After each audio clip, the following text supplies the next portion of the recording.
It's recording. All right. What's up, internet friends, and welcome to the Isn't It Crazy podcast. So, before we get started, this show is brought to you guys by All Things Amare. I go to her for anything I need customized t shirts, cups, anything that's going to help me promote my brand.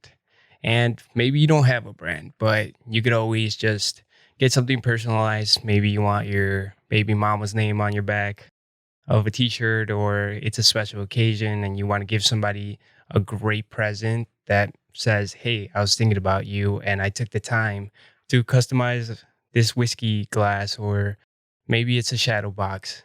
Whatever it is that you have in mind to get customized, please go to All Things Amare. Not only does she use the best quality materials, she is a perfectionist. She makes sure everything looks great and to your liking. You could literally tell her the color, the font, what you want it to say, where she has to put it, and she'll make sure to triple check everything before she sends it out. She does local drop offs and she is ship ready. And everything can go smoothly if you go to her Etsy page and just check out what she's capable of doing. This show is also brought to you guys by Plantitas. It's a great company that makes succulent ornaments that you could put all around your house. And right now she's doing a raffle. And I thought it was a great idea. She brought all these companies together and each company contributes something that you could win in the raffle. I will put the link down below so you guys could go enter the raffle. It's a lot of great stuff. I know All Things I might have put a cold cup in there. There's a bunch of stickers. There's discounts for future orders at Plantitas. There's a succulent and other great knickknacks that she got companies to put into this like potluck raffle. Just a couple rules you gotta follow. You gotta follow the companies that were involved. It's a great chance you might get it. So go check it out. Anyways, it's Tuesday morning or Wednesday morning, whenever this video came out, and I hope everybody had a very nice weekend. I know my weekend consisted of going to La Vaca in Pilsen. So what I do on my weekends is that my girlfriend usually is on Instagram and she hears about a restaurant. Maybe it's like Chicago Bucket List. They have a great Instagram where they show you like different restaurants around the city that you could go to. And maybe it's a rooftop or like a steakhouse. So she's always looking at places to go. And honestly, I love it because if I don't make any plans with my friends, she always has something to do. And we ended up at La Vaca, which it's like a margarita bar. I don't want to shit on a company, especially right now with the whole COVID and they just getting started again. They don't need somebody going on a podcast and saying that it was a bad experience. But I would just say that it's a great bar to go get drinks at. Obviously, it's a margarita bar. I should have known better not to order steak at a margarita bar because when I say there was no flavor in the food, there's no fucking flavor. And if you guys know me, like if you follow me on Snapchat or Instagram, you know I'm kind of a steak connoisseur. Like that's all I ever eat. On weekends, every time we go to a restaurant, I just go to the steak menu. I don't even don't tell me about what your special is, what the soup of the day is, or what kind of steak do you have? Do you have a ribeye? Do you have a T-bone? That's my thing. And medium rare. I hate when people say like, well, you should probably just eat it, go up to the cow and bite it if it's gonna be that red. But that's how you eat steak. It gives you this flavor and it's not even blood. It's like some collagen or something from the muscle. Blood comes through veins, not muscle. Whenever you see somebody talk about, oh, look at all the blood on that steak, it's definitely not that. It's just some type of juice that comes out of the muscle, but it tastes great. And steak is one of the easiest things you can make. You put salt and pepper, you grill that bitch up at high heat, you put some thyme and butter, maybe some garlic, and you're ready to fucking rock and roll. I fucking love steak. Ever since I was little, maybe it was the fact that we grew up poor. So just not being able to get steak. And now that I have grown up money, I can go eat steak every weekend if I want. Every time we go out with my girlfriend, I do try some new things. But for the most part, I just go for the steak. And I have like this list of the top steaks I've gotten in Chicago and the worst. And La Vaca is kind of at the bottom. They didn't put any flavor to it. It was kind of like thin, and I don't know, I didn't like it. But the drinks were fucking great. They have this like candy shot. It's like tequila, and it tastes like somebody soaked one of those spicy mango lollipops that the Mexicans always love to eat in tequila and left it overnight, and it dissolved in the tequila, and then they just served it to you. You barely taste the tequila, and it tastes great. So as far as drinks go, La Vaca is pretty good, and you're outside. It's like a good ambience, or I don't know how to say that fucking word, but like everybody around you is just a happy place, and you could tell that the servers are good at what they do. The girl explained, like, I showed her a picture of the drink and she knew exactly what it was. And it was just a great place to go to. I would definitely recommend it. Maybe eat somewhere before and then go get drunk at La Vaca. But, order finger foods. My girlfriend said she loved the tacos. Now I know. Don't go to a bar and order a main course meal because it's probably not going to taste good. But if you get finger foods, which bars are known to have good finger foods, get that. Or go go get a Big Mac before you show up. I don't know. But I would definitely recommend you guys going to Lavaca if you're in the Chicago area. Other than that, I didn't do much this weekend. I kind of just we went to PF Chang's, and I was kind of just it was like my last hurrah for a while, going out and eating bad. If you guys know me from Snapchat, about 2 years ago, I did this thing called the 100-day challenge. And that means that I would go to the gym no matter what, sick, snow, I was just gonna make it to the gym 100 days. And what happened was I found myself getting tired. And I was like, well, if I'm gonna do it, I'm gonna go all in. So I started eating clean. And all I would do is go to Walmart and buy vegetables and some type of meat and protein shakes and stuff like that. For 100 days, I ate kind of clean, and the results were just insane. Like muscle growth. Like I felt better every single day. There's a reason why some of the smartest and most successful people in the world like hammer that subject home. Like you have to eat good. You have to get all your vitamins in. You can't eat bad food because bad food makes you feel like shit, and then maybe you don't get everything done throughout the day. So you have to like eat clean, and I miss that. I miss that feeling of being energetic and not feeling kind of like lazy and just feeling like shit all day because I ate a McDonald's and then Taco Bell. So I was just like, this weekend I'm gonna eat as much as I can. It doesn't matter how bad it is. And starting Monday, I'm gonna eat better.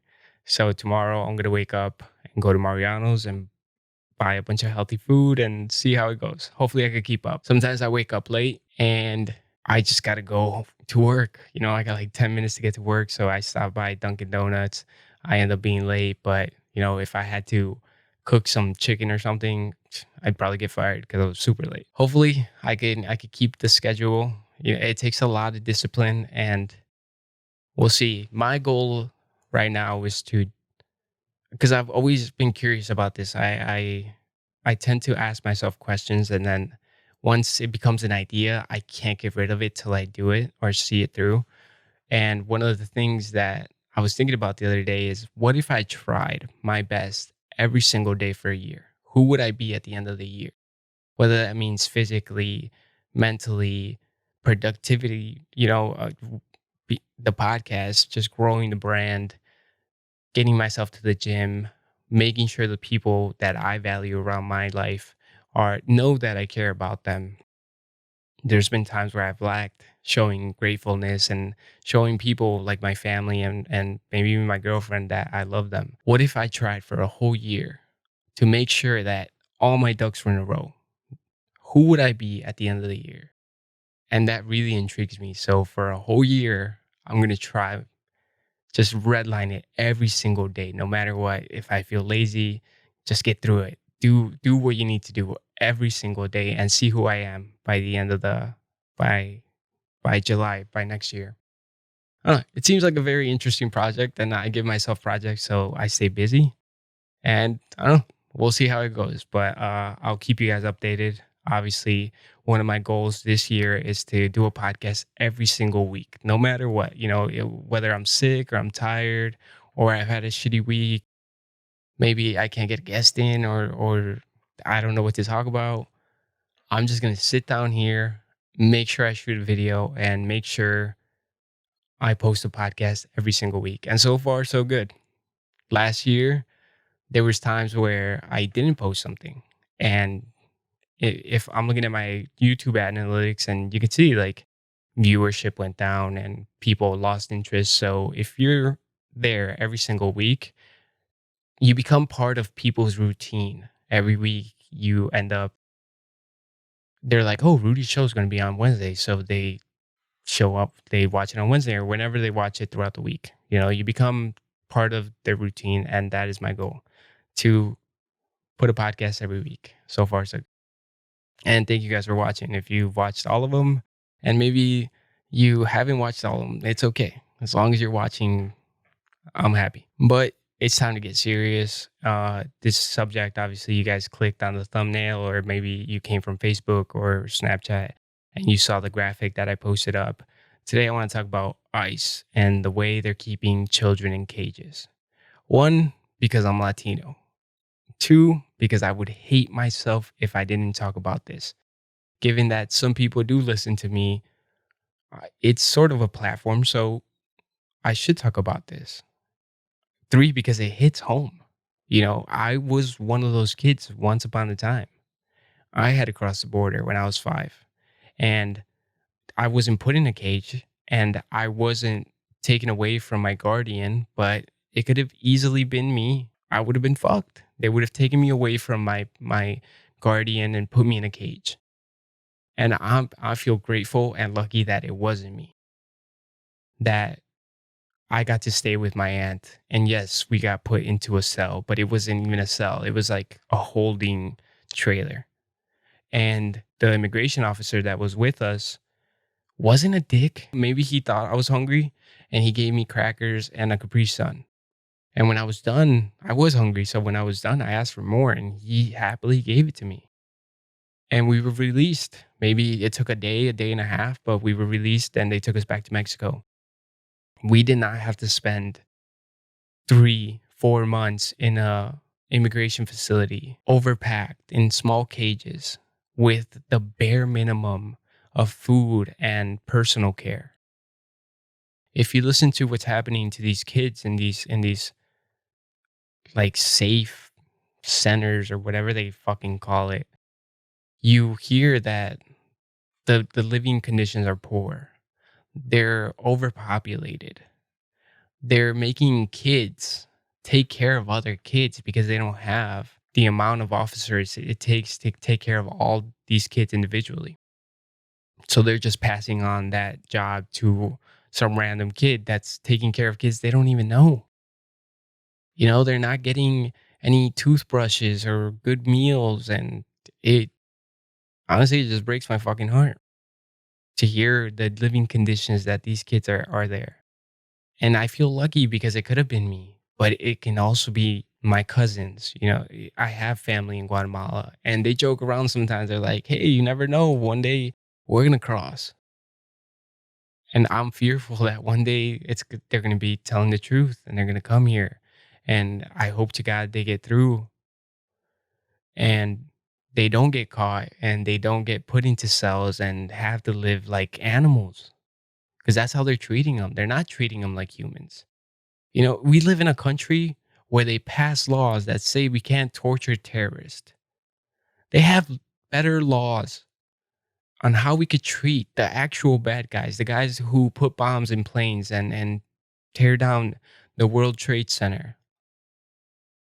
Obviously, they're going to die, but they get treated better than than children who were brought here by their parents for a better life. And there's only one person to blame. Obviously, it's Donald Trump and the Trump administration. It's these people who are the ones that are making the rules. And these rules are inhumane. And these kids are suffering because of maybe it's incompetence. Maybe it's they're purposely making these rules so these kids and the people that are planning on coming get scared and they're like, I don't want my kid in a cage, so I'm just gonna stay here. But sometimes the living conditions in those countries are so much worse. They'll take that risk. As we speak right now, as you listen to me, there's people trying to cross the border for a better life. And some get caught and some get separated. Imagine I took you to fucking China and for some reason they grabbed you and they took you and put you in like jail. How fucking scared would you be? You don't know Chinese or Mandarin. You don't know where you are. You don't know what they're going to do to you. And they're giving you poor living conditions. What do you do then? You'd be scared shitless and you're grown. Now imagine a 5-year-old kid, a 4-year-old kid, a 10-year-old kid, thousands of miles away from the life they knew in some weird cage away from the parents that brought them there. Uncertainty will fucking scar these kids for life. They should not be separating the kids. They should not be putting them in cages. They should not be treating them like animals. And there's been protests and riots. And like I've always said, when it came to the Black Lives Matter, protests and riots are an emotional reaction to injustice. But just because we protest and we riot does not mean that things are going to change. And the only way that things are going to change is by voting, by systematically changing the people who are making these rules and replacing them with people who are going to make sure that these kids get treated right, they don't get separated, and that, yes, they broke a law. They came into the country illegally. But that doesn't mean you get to treat them like shit. It just means you send them back. That's all you can do. But that's not what they're doing. They're keeping these kids in cages and the kids are getting sick and the kids are having to do things they shouldn't be doing, like taking care of other kids that aren't theirs. And the Trump administration says they're gonna change it, but they never do. So we have to change the Trump administration. We have to get them out of power and put somebody there that's actually gonna do something about it. You know, people can complain all they want, but if you don't vote, maybe you should shut the fuck up. I have a sticker that says I voted, and I'm proud to look at it every single time because maybe that vote means that somebody better is going to get into a place of power and make it better for the people around here and the people who are trying to get in here. It's insane to me that not a lot of Latino families, the ones that are here legally, are registered to vote. But yet they go on Facebook and Instagram and they want to say, "Oh, look, these people are getting treated like shit." Then go vote. Then go register to vote. That's the only way this thing's going to change. I always use the example of like pharma and big companies. They understand that to get what they want, they have to put people in the places of power that are going to do the things they want them to do. It's called lobbying. They send representatives from this company to talk to senators and anybody that's running for a chair in the government, and they say, "Hey, we'll sponsor you, but you have to look at our interest." And this is how they get bills pushed. This is how they get laws pushed. And the American people can do the same. Just do your research on the people you're voting for and go vote. If somebody's saying, "Hey, I disagree with the Trump administration. I want to make the living conditions for these kids better. I don't want to separate the families. I want to make sure that the families are together so the level of fear isn't that much and these kids aren't getting scarred for life." Vote for that person. That's how this thing changes. So if you live in a Latino household, take your parents and make sure they get registered. Take them to the DMV. Make sure you explain to them that the only way things are going to get better for Latino families is if they vote. I can't stress that enough. It's silly to me that yes, we can protest and riot, but that doesn't change the people in the power positions.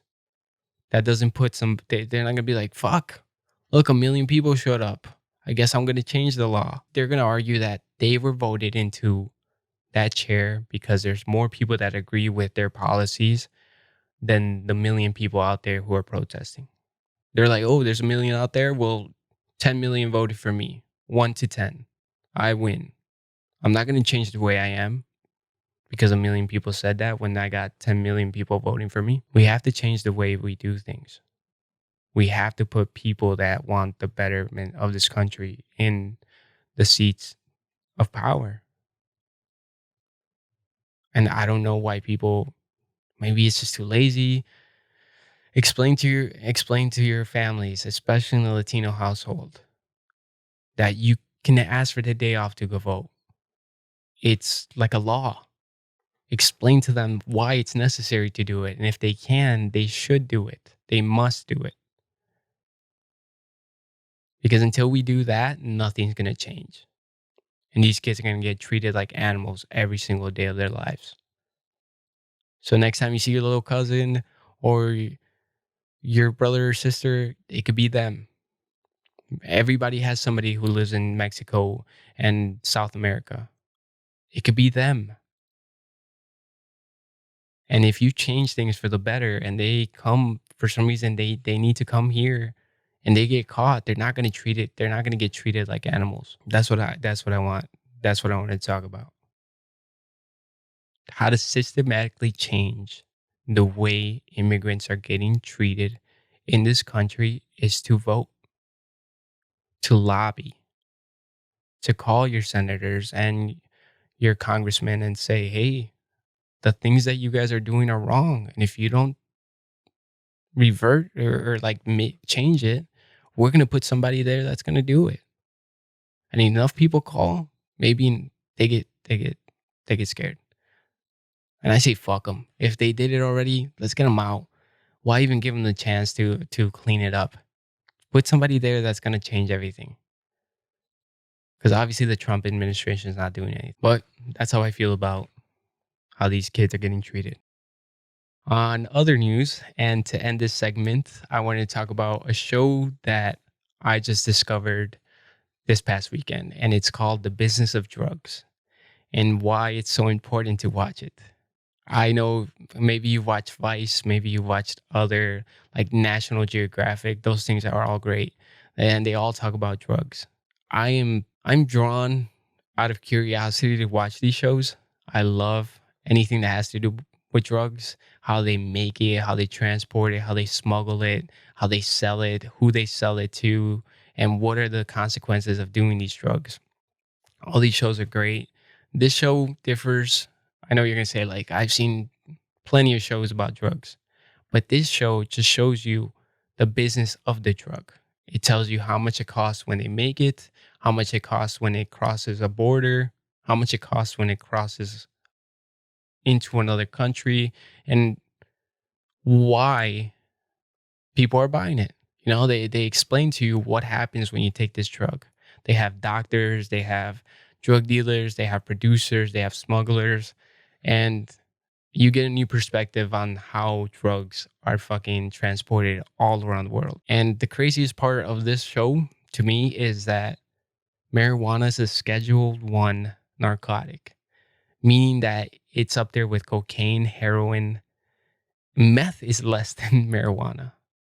And marijuana is not that bad. I don't know if Big Pharma had something to do with that. I think it's kind of conspiracy theory.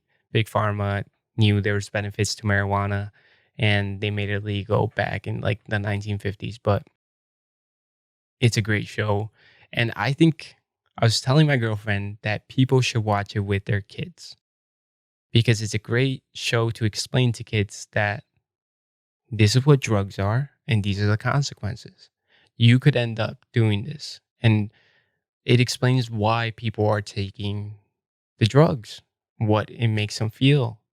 When you make something taboo, when you tell somebody they can't do something, they want to do it more. So explaining to a kid what drugs are at the right age, I'm not saying your 5-year-old should be watching it, But, maybe in middle school when they start getting offers to do drugs. I know I got offered to do weed and other stuff when I was in middle school. You can explain to your kid, like, hey, if you're going to do drugs, these are the side effects, these are the consequences.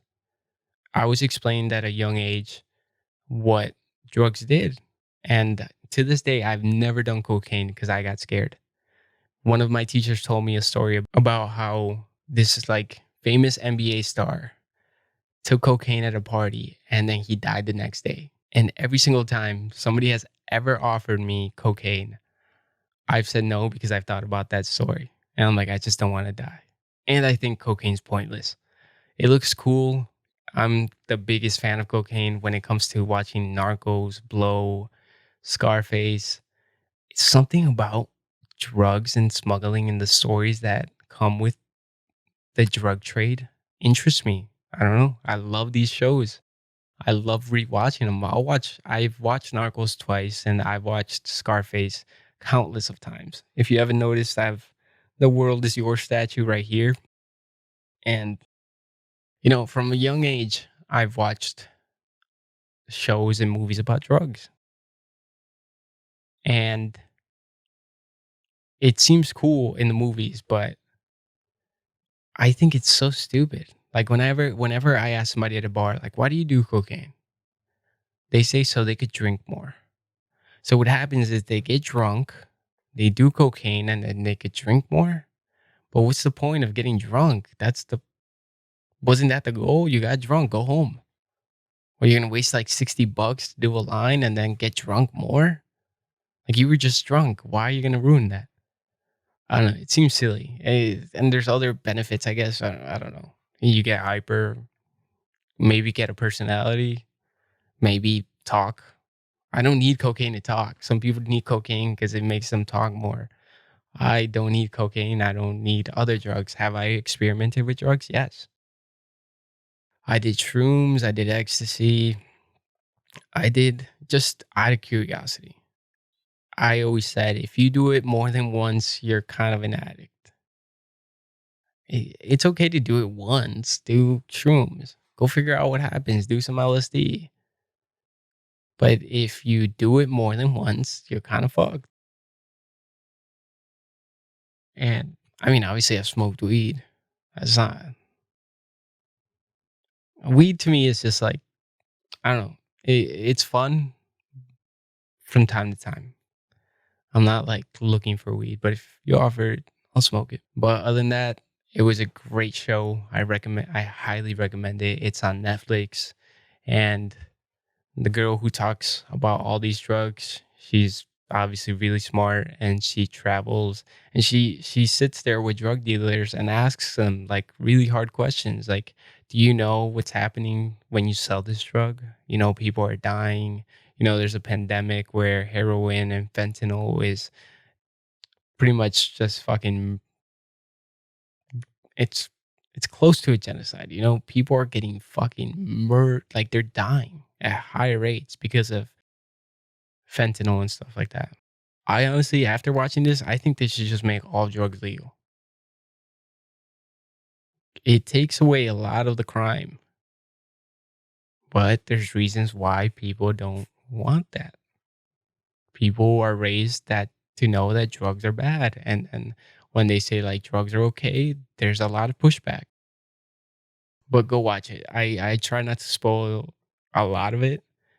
There's a lot of interesting facts there, and you see like these cities that were almost bankrupt, but marijuana helped them become these multi-million dollar revenue cities now. Yeah.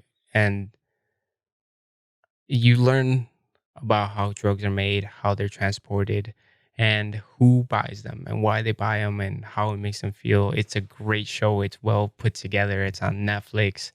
It's pretty much free. I know a lot of people, especially even myself, I don't pay for the Netflix account. So it's great entertainment at a very low price. And my girlfriend's gonna like that part, huh? But just to leave you guys with something to think about, next time you talk to your parents, ask them if they want to go get registered to go to the DMV and get registered to vote so they can make a change.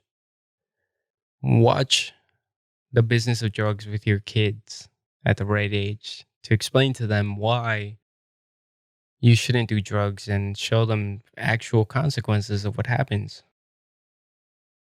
Hopefully that helps. I know it helped for me. I wasn't drawn to drugs just because I knew exactly what they did, and it wasn't a very taboo thing at my house. Not that anybody in my house did drugs, but it was a subject that got brought up a lot.